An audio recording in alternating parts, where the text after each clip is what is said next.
I think Jesus disguises himself as the person that you love the most so that you're not scared. Because I'm going to tell you what, once I saw him there, I was not scared whatsoever. And I thought that was very, very thoughtful of them to make that, like, they come.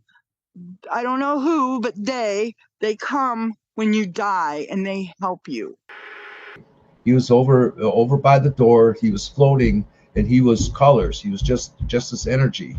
It was just this aura, and then he went into a shape of a human. It was just no details really on the face or anything. It was just like a human shape, and then this face came, and I could see his face, and he said, "I'm here to help you," but he didn't. His lips didn't move, and I heard it, and it's like, okay. I didn't know anyone, but I knew that they were friends or family, or they felt like home. It was like kids peering around the corner and watching and looking. It was like these little figures that were coming around the side of this wall or this opening and giggling and laughing. And they felt like home. That's where I was meant to be. That's where I was. They didn't look like anything in particular, and they certainly felt loving and caring and kind, but there was not the clarity of anything like that. And as I was getting closer, I'm kind of zoning in on these 6 beings that are standing kind of like in an apex. And I'm thinking, I know these people. Like, I didn't know if they were aliens.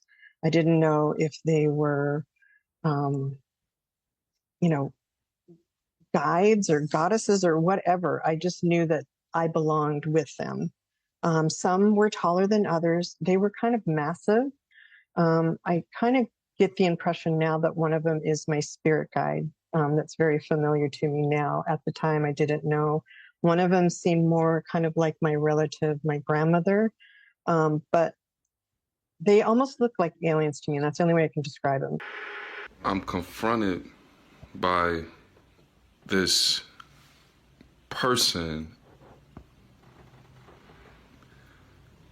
or I should say entity, that this entity had a man's face, and his face had squares of every color skin tone, from black all the way to white, and his neck had squares of elements. And the elements that I was able to notice was, one square was silver. I felt like I saw a square that was gold. And then I saw a square that looked like the bark of a tree. And from the neck down, his body was made out of like a black, shapeless, formless blob that moved in a way that made me believe or think that he was able to make any shape or image that it wanted to at will with it. And then at the end of the hillside, there was a cabin. And I thought it was odd to see a cabin in the middle of nowhere. And as I'm walking towards this cabin, a chief walked out. Very huge feathers. It was not even the way we see it on TV portrayed in history books. No, it was a very unique outfit. And he walked out, and I remember he just kept staring at me, and his eyes, the one thing I remember the most was his eyes, very intense look, just looking at me quietly. And I remember asking him, like, who are you? And he just stayed quiet. And the only thing he did was extend his hands out. And when he extended his hands out, I noticed he had holes in his hands. And I looked at his hands and I'm like, that looks very familiar. Where have I seen that? And I grew up Catholic, but the fact that at that moment it didn't dawn on me, it was weird that I couldn't figure it out. I was very foggy in the head. And I just remember saying, I feel like I need to trust you.